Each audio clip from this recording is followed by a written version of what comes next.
Hello guys, welcome back to a new video. Today I'm going to be showing you guys how to do this really cool construction line effect. You can see it's got like a, you can see these lines and they kind of look like it's kind of being created as the logo goes along, and it looks really cool. You can see Phase Studios, they use it in their header, and this is kind of where I got the idea from for this tutorial. So yeah, this is what we're going to be creating in today's tutorial, and let's get into it. So we just got a blank document here, we've just got a logo on a background, that's it. And what we're going to do off the start, we're going to duplicate our logo, and then we're going to hide the bottom one. Alright, so how we do, we just press Command J to duplicate it there, or you can just right click and then it says duplicate layer right there. Okay, now on the now that we've hidden the bottom one, I'm going to double click on the top one and go to stroke, which is right here, and then make sure the size is 1, opacity is 100%, and the color is white, and that is pretty important. And now we want to go over to our fill, which is over here, and we're going to turn that right down to 0%. And as you can see, we're already kind of getting the effect. You can yeah, we basically just outlined our logo, and that's all we've done so far. And now what we're going to do is we're going to right click on our layer that has the stroke, and we're going to go to rasterize layer style. So now our layer style, there is no more layer style on this logo, and this layer is now the lines, whereas before it was still the logo but it had the lines attached to the layer style, but now it's all just the lines. Okay, so now what we're going to do is we're going to use our pen tool, which is over here, or you can just press P on our keyboard, and we just want to highlight each letter. So you just want to go around it, and or each part of your logo, and make sure you got your logo selected, or your logo stroke selected, and you want to right click and you press make selection and press OK. And now we want to go to our make selection tool, right click again and go layer via cut. So what that basically does is it separates the selection we just did, and it makes its own layer. So now this B is no longer a part of the rest of the logo, and we just want to keep doing that for the rest of, well, we're going to only have to do it one more time for my logo, but you might need to do it a few more times for yours, depending on which one you're using. And so yeah, we're just going to go around, separate the A, make sure that we've gone back to our original stroke that has the A and the Z, because if we try to do it to just the B, it would give us an error because there isn't actually anything in this area on this layer. So that's why we need to do it on the stroked layer. So yeah, we made our selection again. We're just going to right click, make selection, press OK, and now we're just going to go to our make selection tool again, and then this layer via cut.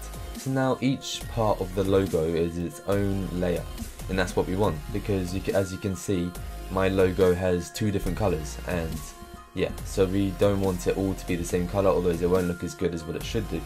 So so yeah, we want the B to be a red and the Z to be a red. So we're just gonna show our logo again.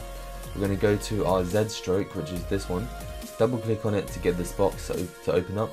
Go to color overlay, and now we're basically just changing the color of the stroke, and we just want to click on the color to change it, and then we want it to be the same color as what my logo originally was.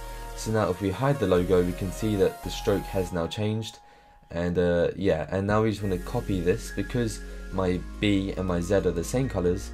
We're going to copy this layer style, just right clicking, go to copy layer style, and just going to paste it on the B, and now we got a B, a Z, and it's all color coordinated, which is what we want. Okay, so now we've done that, we want to get the color code, because as you can see, we've got all these lines here, and the lines are the same color as the stroke. So to do that, we're just going to go double click on the color that we want, or the stroke that has the color that we want, I mean. Go to color overlay, and then go to click on the color, and now you just want to copy this code, which is right here.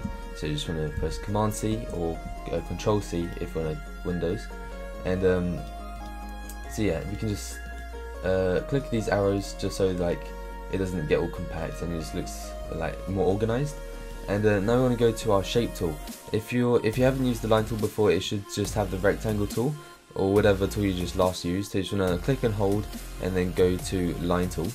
And now what we want to do is we just want to click and hold, and this is how we make our lines. And of course you probably won't get it perfect first time, and so you just want to press Command T after you've unclicked and just rotate it a bit, and just so we can get the perfect angle that we are looking for, and then just use your arrow keys to move it into position. Okay, and now we can see that it is white, and we don't want it white because the B is red, so we want it to be the same color. So to do that, we're just going to click on a line tool again, and we can see all of our options up here change. And now we're just going to click on our stroke, then click on this little gradient kind of thing, I don't know how to describe it, and then we get this color picker, and we just want to paste the color code in that we got earlier, and then just press OK, and there we go, the color has now changed. And we can just press Command J on this line, so it duplicates the layer, and now we can just rotate it and then reposition it to wherever we want to put it next.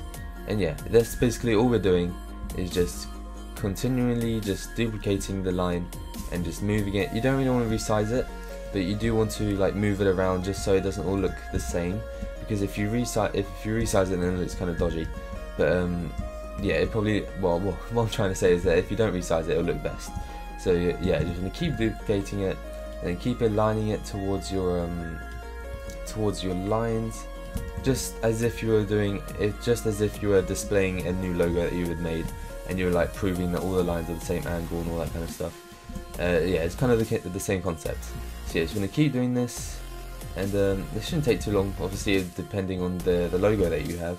My logo isn't too complex, so yeah, we should be good. Okay, that is cool. So now we got all this, and we want to do the A as well. We're not going to be too worried about the Z, because as you can see here, we just used the original like fill for the Z, and so yeah, we don't need to worry about the Z. And now we're just going to go to our line tool again, change the stroke back to a white, because that is the color that's of the A. And oh, I just changed the color of that stroke, so let me just undo that. Okay, so yeah, so it might be actually better to draw a line and then change the color. So we're just going to duplicate our line that we used over here. So we just use Command J again. We can just hold Alt and just drag, and then you just want to drag it into position just to fit the A. And now we want to go to our line tool and click on the stroke and then change it to a white. And there we go. We can just keep doing that for all of our lines, just the same way we did for the B. And yeah, just make sure it's nice and perfect. Okay, and we'll just do one more just in the center, and yeah, we'll put that here.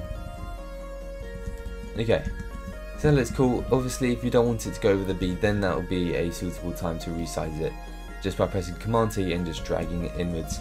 And yeah, that looks really cool. Okay, so now we've got all our construction lines in. Again, we don't need to worry about the Z, because we're just going to use the original colors. And so yeah, now we're going to show our logo layer that we had earlier and that I told you guys to hide. And we're just going to click it to select it, then go to our pen tool, and then just click right down the middle. You could do this in different ways, whatever way works best for your logo, because all the logos are a different shape.